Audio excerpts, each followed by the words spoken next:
Let me throw a couple of questions in together. I'm Since just you laughing. told me ahead of time you didn't want me to ask this I question. was just laughing because I said, you're not going to ask me, what do I like best, what do I like worst? Well, you saw the list. I know. Well, let me ask you this: what was your happiest time in this organization?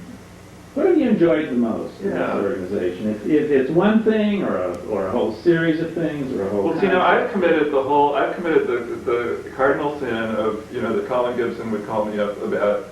I haven't talked about sex at all. This is a gay organization, and a lot of it had to do with interracial physical attraction, and that, there's not another place that I probably could have been able to. And it's not like I had sex with everybody, but I mean, but that's a lot of the thrill of coming together. And I think if people will get down and admit it, I think that's a lot of what brought people together in this organization.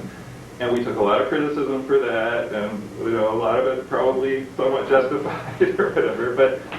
But I think one of the healthy things I think about BWMT was, at its best, was an ability to kind of admit that, yeah, that's a part of the mix. That's why we're doing this, too. And if it's gotten us in touch with our racism and with the society's racism, mo better. I mean, that's good, and we need to deal with it. But, why did we initially come in the door? I mean, I initially probably came in the door because I wasn't looking for a boyfriend, because I was in a relationship at that point, but a very open one, and it was all about kind of exploring what's out there in the city, and it was a real joyous, celebratory part of my whole coming out, and my whole, coming to terms with being a gay man in the 80s in San Francisco. And that's, and I say the friendships that I formed, I mean, that's really true. That's my favorite thing about BWMT, is the people that I know. But it's the whole context in which I got to know them, which was working and playing and, fucking and tricking and all that, partying. I mean, it was all part of it. And that, that really felt good. Well, I'm afraid to ask the next question, but what's the worst thing? What's the worst thing, or where do you, or what's the thing you like least about the organization? I was always intrigued by and troubled by all the regional differences and divisions in the group.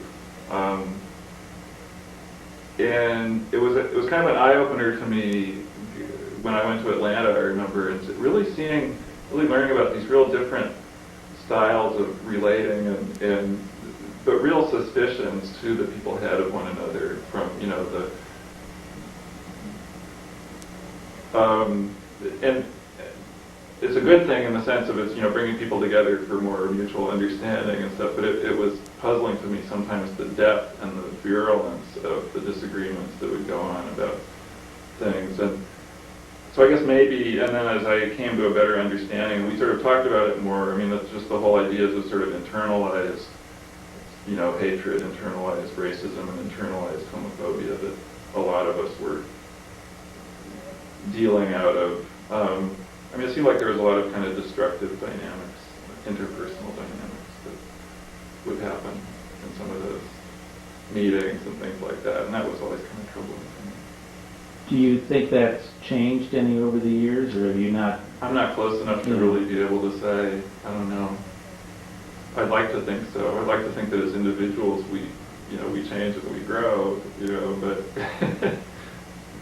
Because it's been remarked by some others that they think that the organization has ceased to grow because it's become more of a family reunion rather than a place to deal with meaningful differences. I was going to say, as individuals we change and grow, but also if it's all the same individuals every year, you just start getting more comfortable with each other, and you're not bringing in. I mean, we are not the dynamic, growing organization ever bringing in new blood, certainly, and that's, if you're looking at long-term survival of an organization, that's a big problem.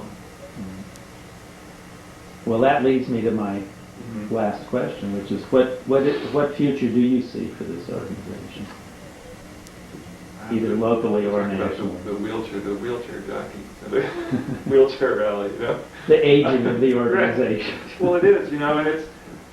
I don't know. Is it like, are we stuck in a certain historical moment or something? in the sense that culture has passed us by. I don't know. I think that's sort of a fatalistic way to look at it. But I don't know, frankly. I have to say, because looking at my own experience and my own involvement, it has waned over the years, and so I haven't been about how do we, constructing like a message for newcomers or people today. What would you be looking for in an organization like this? Or do you have a need for an organization like this? So I don't know. I mean, it's one of those interesting. It's an interesting, largely middle-class sort of cultural phenomenon that it's been of people. I mean, a lot of the ways the organization has been are really a function of a lot of values that folks brought, I guess, to the table. That I don't know. How do we broaden that? How do we make that something that can reach out and grow? I'm not sure. I guess I would end with a question. Well, do you have anything you'd like to add?